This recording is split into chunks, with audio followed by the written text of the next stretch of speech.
começamos pela manhã falando sobre o tempo do deserto. Eu creio que o Senhor falou conosco. Mas quem aqui gosta de provérbios? Não necessariamente os provérbios de Salomão, os bíblicos. Provérbios que tem, sabe, frase de caminhão, aparece muito em rede social, e que você lê e fala, você fala, legal. Alguém aprecia, gosta, vê bem? Bastante gente, né? Alguns ficam meio assim, levantando, tal, não sabe o que o pastor vai falar ainda, né? Mas eu gosto.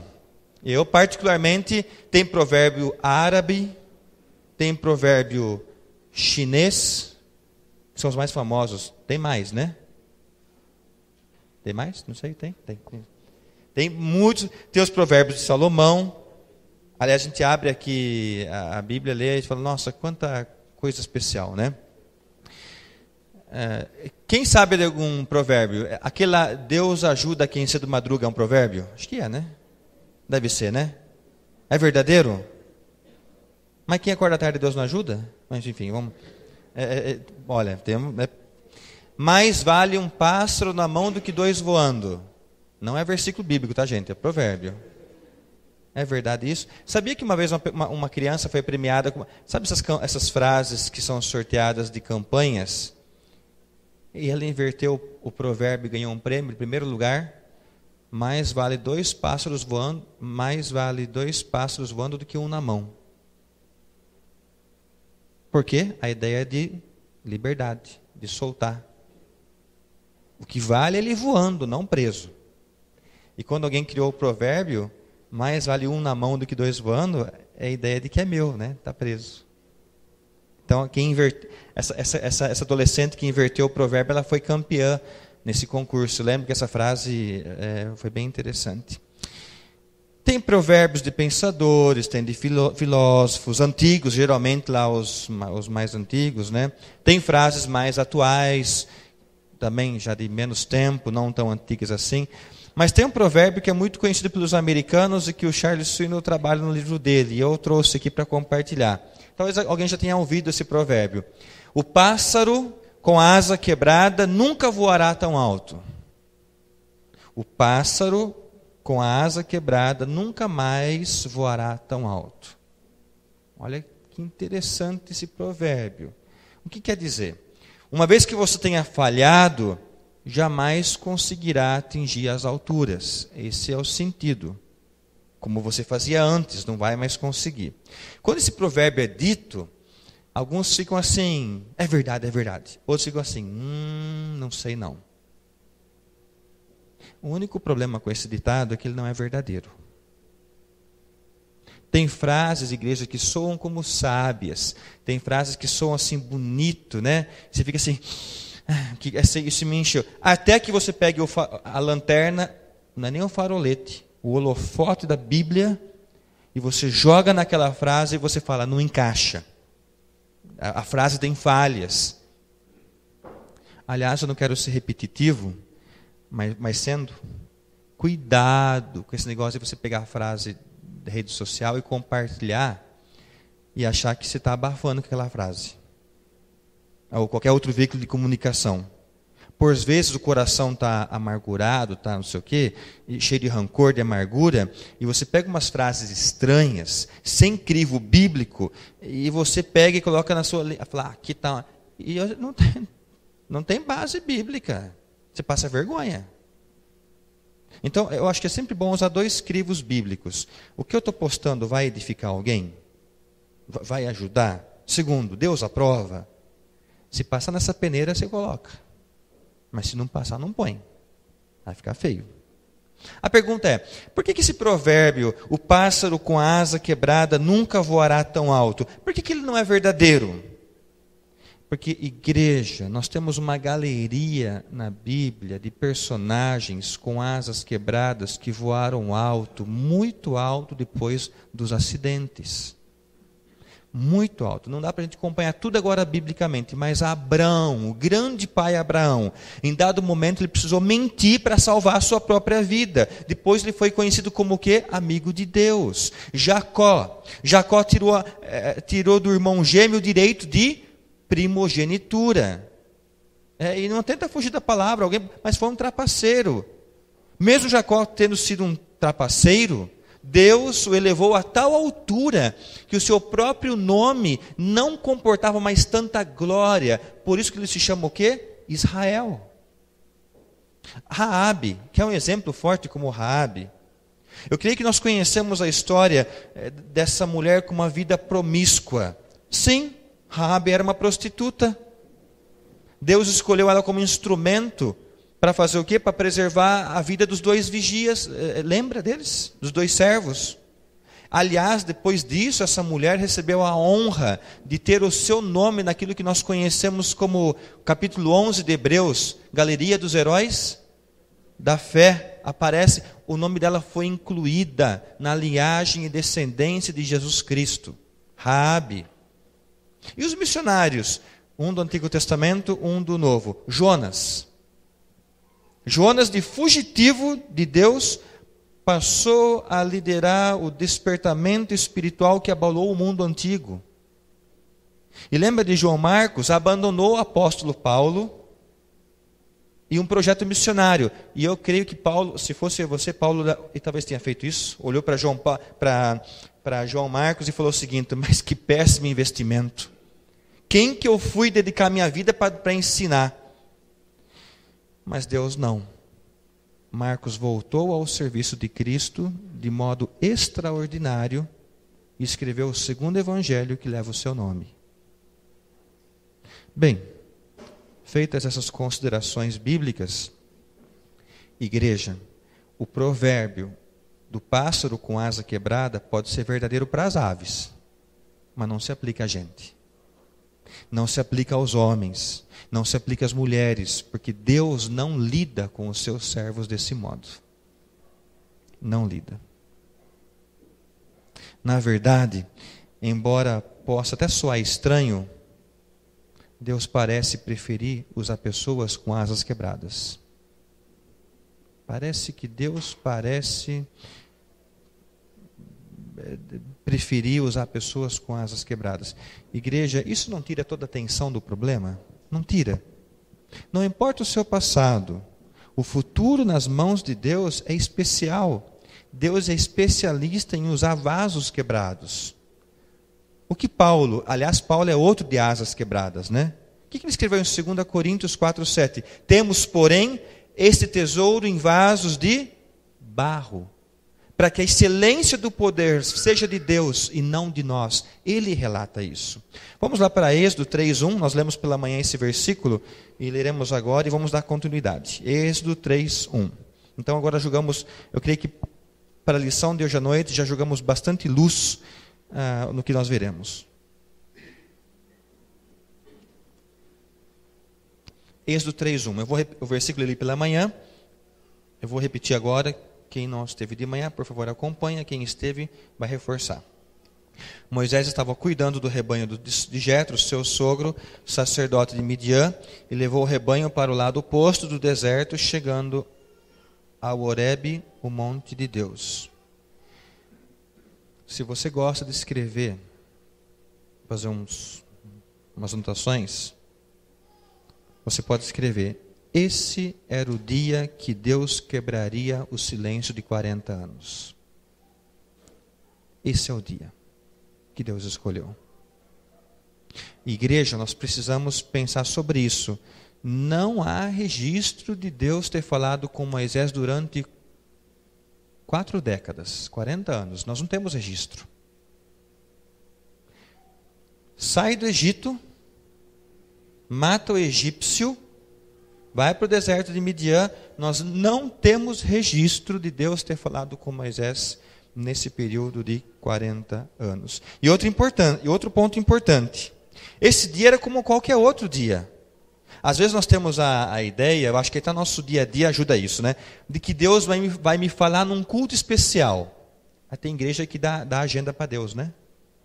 Quinta-feira Deus vai agir nessa área. Sexta-feira nessa área. Então eu vou lá, porque lá eu vou ter um momento. Com Moisés não foi bem assim. A gente acha que vai participar às vezes num super retiro e lá eu vou sair transformado. Pode acontecer, Deus pode falar, mas o que nós vamos aprender e estamos vendo? Que para Moisés, não foi um dia assim, era um dia como qualquer outro, estava sendo. Nós sabemos pelos relatos históricos que essa ida até o Monte Horebe não foi uma coisa extraordinária daquele dia. Ele já fazia isso, era costume levar o rebanho lá próximo a Monte Horebe, era um hábito. Então, igreja, não teve assim insinuações. Aí você pode pensar que Moisés estava dormindo na noite anterior e passou uma estrela diferente, amanhã vai acontecer. Não temos relato disso.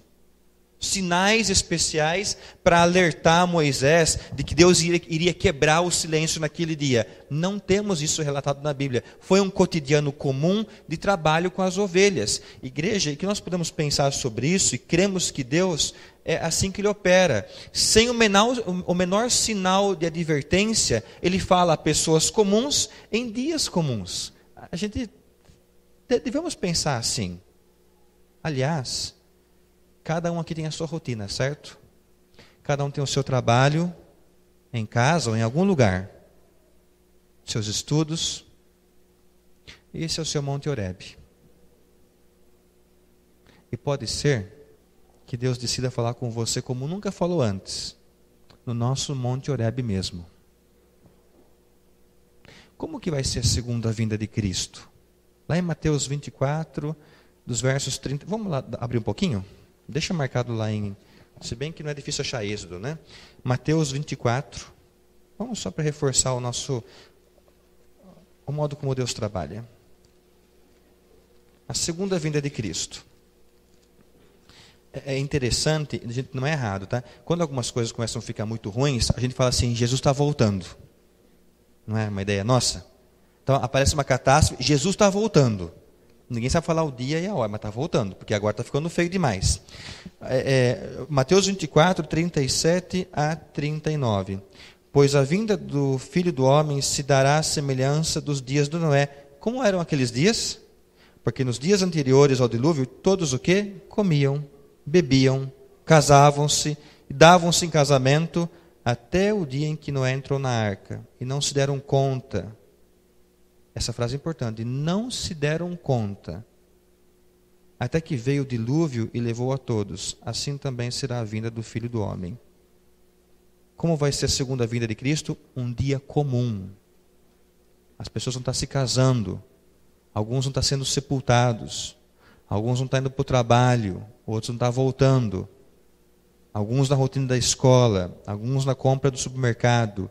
E de repente, Cristo virá. A Bíblia fala que ele virá como um relâmpago do céu. O som forte de uma trombeta, num piscar de olhos. Tudo será diferente. Igreja, esse é o método de Deus. Parece que Deus não coloca uma música antes avisando.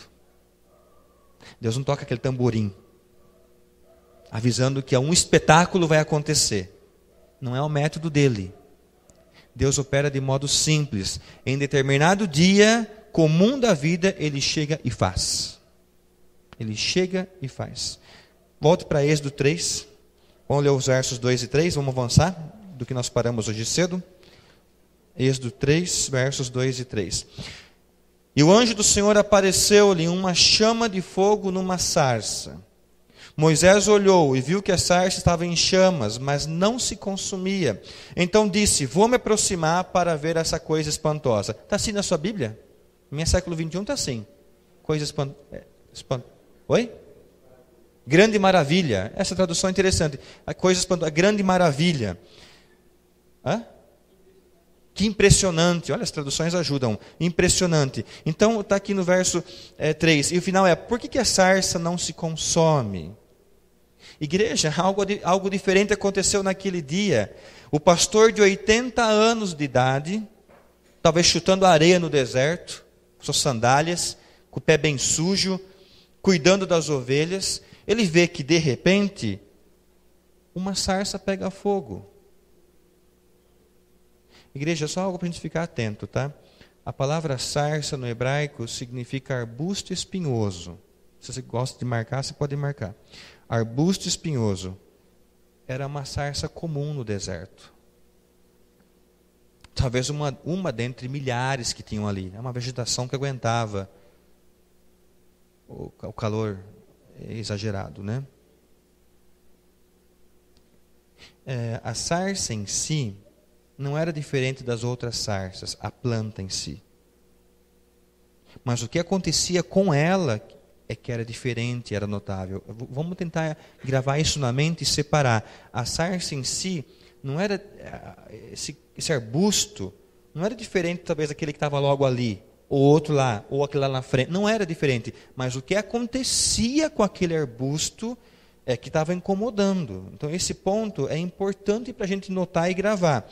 Outra coisa, a sarça não era Deus. Ela foi escolhida por Deus e passou a arder em fogo inextinguível, interminável. A gente tem que tomar esses cuidados. Então, Moisés, como seria comigo e com você? Ele ficou muito curioso. E vamos ser assim, quem sabe, nesses 40 anos do deserto, não sei, de repente algum raio caiu e já pegou fogo em alguma sarça, e Moisés viu queimando.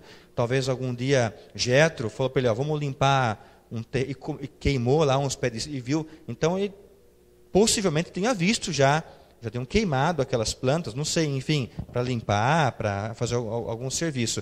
Mas ele achou estranho, e diz o verso 2 e o verso 3, dessa reação dele. Que estranho, com fogo, mas não vira cinza. Igreja, a sarça não era estranha, mas o fogo era. O fogo ardia, mas não consumia. A pergunta é, Deus estava querendo ensinar algo para Moisés ali? A gente tende a separar esse episódio da sarça pegando fogo da vida de Moisés. Mas vamos parar para pensar? O que Deus está querendo ensinar para... Como que ele foi dormir aquela noite pensando naquele episódio do fogo na sarça? Igreja, esse também é o método de Deus. Nas circunstâncias comuns, normais da vida, ele faz algo absolutamente extraordinário. Deus pode usar um evento, uma circunstância extraordinários para dar um tapinha em mim, em você, com o objetivo de ter nossa atenção. Pode.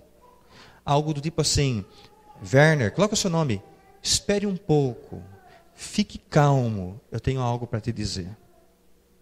Talvez já tenha aparecido uma sarça ardente em nossas vidas. Talvez já tenha aparecido. Tudo que é necessário é um espírito tranquilo e um coração pronto para ouvir. Veja, no verso 4. Qual que é o primeiro verbo do versículo 4? Qual que é? Vendo.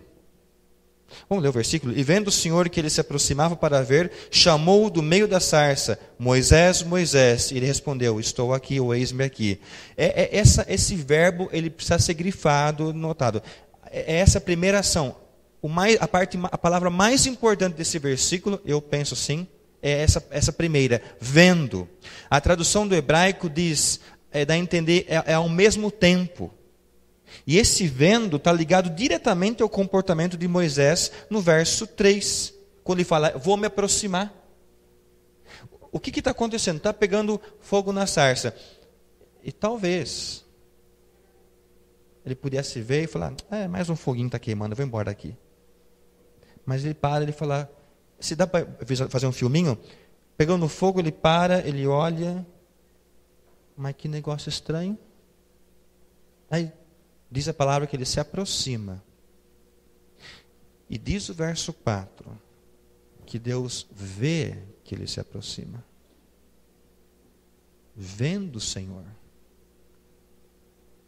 Vou me aproximar. E Deus vê isso. Igreja, quando Deus falou com Moisés? No momento em que ele se voltou para ver o que estava acontecendo. Quando Deus falou com Moisés? Quando Moisés parou e se aproximou da sarça. Por isso que o vendo e o se aproximar são importantíssimos para nós nessa noite. Igreja, aviões estão caindo, carros se acidentam, algumas vidas são poupadas, outras vidas são tomadas. E o que a maioria das pessoas fazem? Encolhem os braços, dizem coincidência. Mais um. A pergunta para nós é: o que vai ser necessário para Deus chamar a nossa atenção a ponto de eu e você pararmos um pouco e considerar que Deus tem para a nossa vida? O que Ele vai ter que fazer para chamar a nossa atenção? O que? E foi o que Moisés fez. Quando ele se virou para a sarça, Deus falou com ele. E, aliás, está no versículo 5. Deus prosseguiu: não te aproximes daqui, tira as sandálias dos pés, pois o lugar em que estás é terra santa.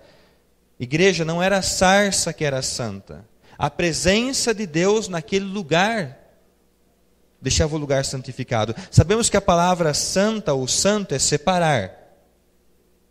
Se as sandálias de Moisés estavam sujas, é muito provável que os pés dele também estavam sujos. E por que? Aí a pergunta é: mas pastor, que estranho, por que essa ordem de tirar as sandálias? Por que ele tinha que fazer esse ato de tirar as sandálias? Além de ser um sinal de respeito, aliás, acho que você vem de uma cultura assim, não vem? Lá no Japão é hábito tirar o sapato. Quando entra na casa. E isso é verdade, acontece lá.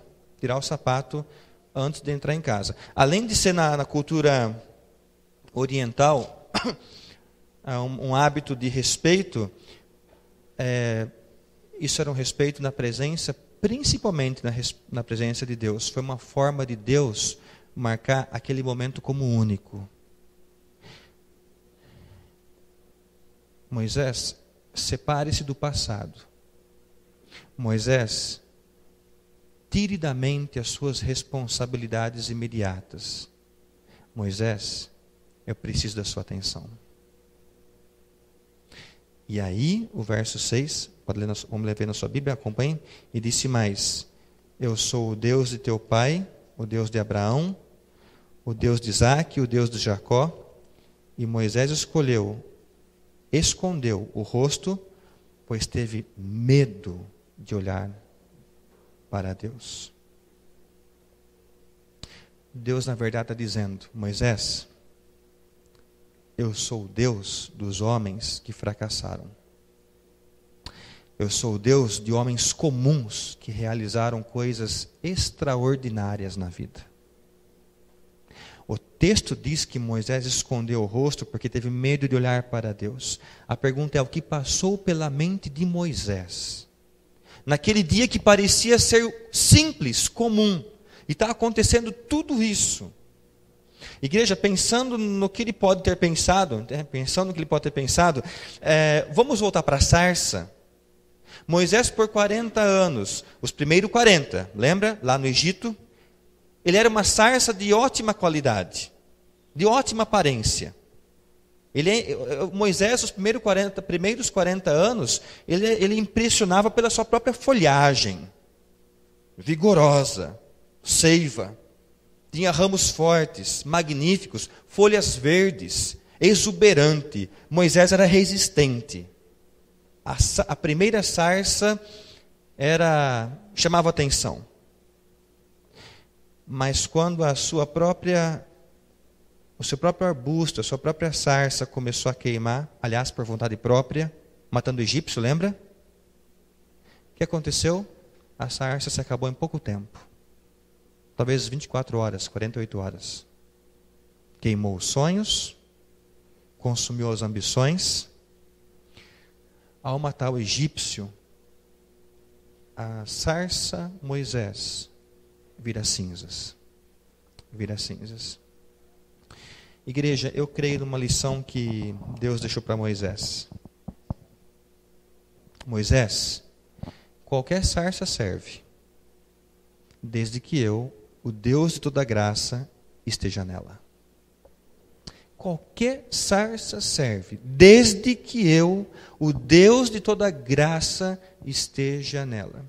Igreja, uma pergunta agora para nós, é de confrontação para mim e para você. O que é necessário para se qualificar como uma sarça que Deus pode usar? Ou que Ele usará? O que é necessário para me qualificar como uma sarça que Deus pode usar? Igreja, eu e você precisamos reconhecer ou estar secos, cheio de espinhos, arbusto espinhoso é o nome talvez empoeirados e sujos, pessoas comuns. Igreja, eu e você temos que ser inflamáveis. Inflamáveis. Deus está procurando sarsas inflamáveis. Está procurando. Moisés olhando para aquela planta que não se queima, e Deus falando com ele, algo assim: Moisés, eu posso ser assim em você. Com todos os seus espinhos, com as suas dores, com as suas poeiras, com os seus pés machucados. Mas se eu estiver em você, você vai ser como esse arbusto, onde há um fogo constante, mas não vira cinzas. Quando você tentou andar sozinho, você virou pó, porque você matou egípcios sem a minha permissão. Mas se eu estiver com você, você vai conter a chama de Deus e você não vai se queimar. Não vai se queimar. Infelizmente, igreja, tem sarça no cristianismo, tem sarça na religiosidade, mas não queima de jeito nenhum. Não queima. São inúteis para Deus. São inúteis. Olhando para Moisés, eu posso identificar 3 erros comuns mais cometidos entre nós, que somos chamados para o reino, para uma obra, eu até diria assim, chamado para uma vida cristã mais consagrada, mais comprometida. E vamos colocar os slides, por favor, Ângela, está funcionando? Nós temos algumas lições aqui. E uma delas, são erros, tá? E uma delas é: nós corremos antes de sermos enviados. Qual que é o problema? A intensidade. É a intensidade. Um Moisés mais jovem, ele cometeu esse erro. Não era a hora, mas ele correu na frente de Deus. Correu antes. Ele viveu pela intensidade. Eu já estou estudado pelo Egito, estou pronto, estou vigoroso. Deus tem um plano para mim. Vou sair, saiu e matou aquele egípcio. Então, qual é o erro? A nossa própria força antes de recebermos a permissão divina. A nossa própria força antes de receber a permissão divina. A gente, como pastor, como pastores, liderança, a gente vibra quando vê pessoas sendo chamadas para o ministério. Isso é fantástico. Alegra o coração, é Deus trabalhando. Mas nessa noite, vale essa reflexão. Senhor, ajuda-me a ter a convicção que vem da parte do Senhor, a controlar essa intensidade. É hora, é momento, será que algumas coisas não devem ser ajustadas antes? Eu quero compartilhar, alguns anos atrás, o pastor Fernando Leite, que é da IBCU, era aqui na igreja, reunião da Ordem dos Pastores. E estava falando, o assunto era de alguns pastores mais novos, que entram no ministério e briga com um, briga com o outro, racha a igreja, e dá uma confusão danada, né? E a frase que se toma muitas vezes como verdadeira é: eu senti. Eu senti. Ele falou o seguinte, pastor Fernando Leite: mais do que sentir, a pessoa está entrando no critério de 1 Timóteo, convém ao bispo que ali estão as prerrogativas. Ele falou: eu tiro o sentir de lado, deixo o sentir de lado e vejo se ali está correspondendo na palavra. Aquela frase ficou muito gravada. A gente pode, às vezes, num culto, domingo à noite, num evento, num retiro, né? Isso é bom, Deus pode falar, mas a gente tem que tomar cuidado para não correr antes de ser enviado. Deus toma conta dessa intensidade. Eu tenho muita vontade, mas não tem que ser a minha, tem que ser com a permissão do Senhor. Esse é um ponto, é um erro comum que se vê. Segundo, vamos para o segundo ponto. Recuamos depois de termos fracassado. A imagem está meio ruim, mas é alguém debruçado com as mãos na cabeça em cima de uma mesa. Uma vez que nós corremos antes da hora, a gente acaba onde? No abandono, sozinho. E sabe o que acontece? A gente tem que se esconder. Nós não podemos suportar a ideia do fracasso, da insegurança, então tem que se esconder. E a pergunta é, igreja, Quem disse que eu e você temos que ser bem-sucedidos em tudo? Quem disse? Já vimos que esse é um padrão artificial estabelecido por homens. Por homens. E vamos para o terceiro, que está ligado ao segundo. Resistimos quando somos chamados.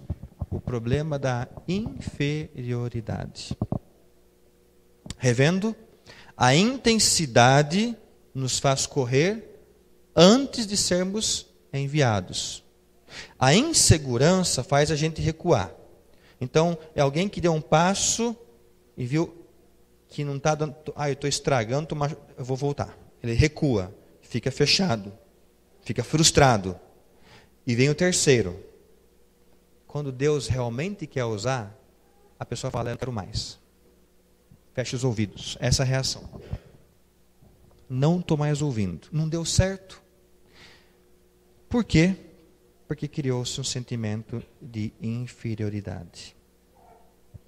Igreja, lembra da asa quebrada? A asa quebrada diz, eu não sou digno, eu não posso. Deus diz, esteja disponível, seja inflamável. É diferente. Por mais que tenha já asas quebradas, Deus não está atentando para essas asas. Lembra, esse provérbio serve para as aves, não para seres humanos. O que Deus diz, esteja disponível, seja inflamável. Igreja, Ele não pede para que eu e você sejamos espetaculares, extraordinários. Mas o que Ele pede é o que Ele fez com Moisés. Esteja pronto para se render a mim, a Ele. Vendo, Moisés se aproxima. Vendo, Deus falou com ele. Talvez a gente pode fazer uma oração muito simples nessa noite. Eis-me aqui, Senhor, sou eu, com espinhos e tudo mais. Basta que me incendeis. Oração simples, né? Comprometedora. Senhor, aqui estou eu com a minha vida. Um arbusto, uma sarça. Talvez seca, cheia de espinhos, empoeirada.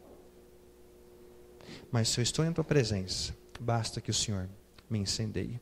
Eu queria concluir com uma história de 2 missionários. Aliás, quem quiser ver a capa do livro, hoje eu trouxe, tá? Vai estar sobre a mesa, você pode anotar, tirar foto, enfim, para você adquirir, que vários querem adquirir. Eu queria ler a história de Venita, não é longa. Está no final do capítulo 6. O nome dessa mulher chama Venita, aí se preparem agora, hein? Schlofeld. Eu vou falar só Venita, tá? Foi a única vez que eu falei essa palavra, vou parar por aqui. Ela era uma daquelas missionárias anônimas. Uma sarça comum, uma sarça esquecida. Venita, ela está hoje numa cadeira de rodas, paralisada dos ombros para baixo. Ela é esposa de um homem religioso, piedoso, crente chamado Larry. Eles serviram algum tempo como missionários em Caracas, na Venezuela. E quando Larry e Venita se casaram, era um casamento cheio de determinação, de sonhos, desejos de fazer a vontade de Deus, ir para o campo missionário, mas ao modo e ao tempo que eles mesmos estipularam. Algo assim meio parecido com Moisés. Tudo meio planejado já, assim, sabe? E pouco depois de casados, pouco tempo depois, o Charles Sino conta, porque é conhecido deles. Ele fala que numa viagem com alguns parentes, o destino deles foi interrompido. O carro bateu de frente com outro carro. Então a Venita foi lançada do banco de trás, tendo a medula espinhal rompida na altura do pescoço. Então Venita ficou paralítica por causa do acidente. Asas quebradas, pense nisso. Asas quebradas. Então foram feitas uma série de operações, exames, vários médicos competentes fizeram contato com o marido e deram para ele uma dura verdade. Assim passaram para ele. Você vai ter que conviver com o fato de sua mulher viver entrevada pelo resto da vida. Ela nunca mais poderá ter filhos. Nunca mais. Para falar francamente, você terá que cuidar dela como se fosse uma criança. Recém-casados. Sonhos, ministério, visão de reino. Larry se lembrou dos seus votos matrimoniais e decidiu cumpri-los, acontecesse o que acontecesse, e permaneceu ao lado da esposa. Quando eles querem viajar juntos, Larry coloca a Venita no carro, levando a cadeira de rodas dobrada no porta-malas. À noite, ele veste ela para dormir e acomoda ela na cama. De manhã, ele tira ela da cama, coloca na cadeira e dá o café da manhã, dá o desjejum.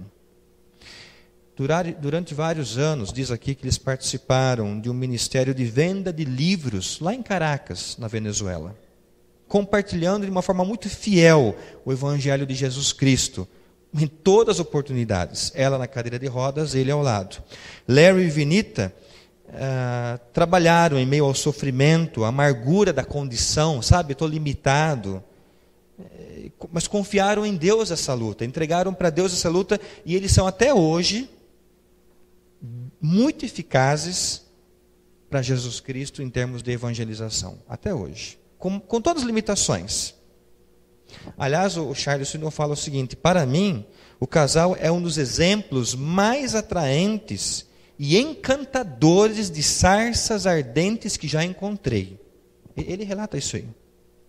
Ao contrário do que os médicos disseram a Larry no começo, Venita deu à luz 3 filhos sadios. Olha a igreja. Os médicos não tem condições. Tiveram 3 filhos sadios. Larry aproximou-se do Senhor, junto com Venita, e disse: talvez não sejamos muito, mas estamos disponíveis, com espinhos e tudo. Somos apenas 2 sarsas comuns, Senhor. Inflama-nos para a tua glória. Olha que bonito. Somos apenas 2 sarsas comuns, cheias de espinhos, mas inflama. Coloca o fogo. E ele assim o fez. Quando Larry se encontrou com eles, quando o Charles Swindoll se encontrou com eles na Venezuela, o Larry disse o seguinte para o Charles, Pastor Charles: você não pode imaginar o ministério dessa mulher enquanto anda em sua cadeira de rodas pela livraria e em diferentes lugares no centro de Caracas. Ela fala espanhol fluentemente e está levando pessoas a Cristo. O próprio Larry, pelo que sei, não sente nenhuma amargura, nenhum rancor ou ressentimento. Eu nunca ouvi esse homem dizer: por que eu, Senhor? Por que eu? Se esse escolhido casal missionário pode queimar com tal radiância para Cristo, então você também pode. Deus está à procura de alguém com ouvidos para ouvir a sua voz, mãos prontas a fazer o seu trabalho e um coração disposto a reagir. E a pergunta do Charles Swindoll é: quanto tempo você vai levar? Quanto tempo? Qualquer sarça serve, mas é Deus que deve acender o fogo. Qualquer sarça. Ele procura disponibilidade, desprendimento. Quanto tempo nós vamos levar? Vamos orar ao Senhor? Feche os seus olhos. Se apresente ao Senhor como uma sarça, talvez suja, empoeirada pelo deserto, seca, com espinhos. E talvez o Senhor tenha esperado tanto tempo já para ouvir de você. Senhor, inflama, eis-me aqui. A correria não permite, os estudos, nossas atividades, preocupações, tantas atividades, mas o Senhor nos confronta. Ele diz a palavra que, vendo o Senhor que Moisés se aproximava, ele falou com Moisés. Então, é muito certo que o Senhor está esperando a nossa aproximação, e talvez você possa se entregar ao Senhor, dizendo: eu estou aqui.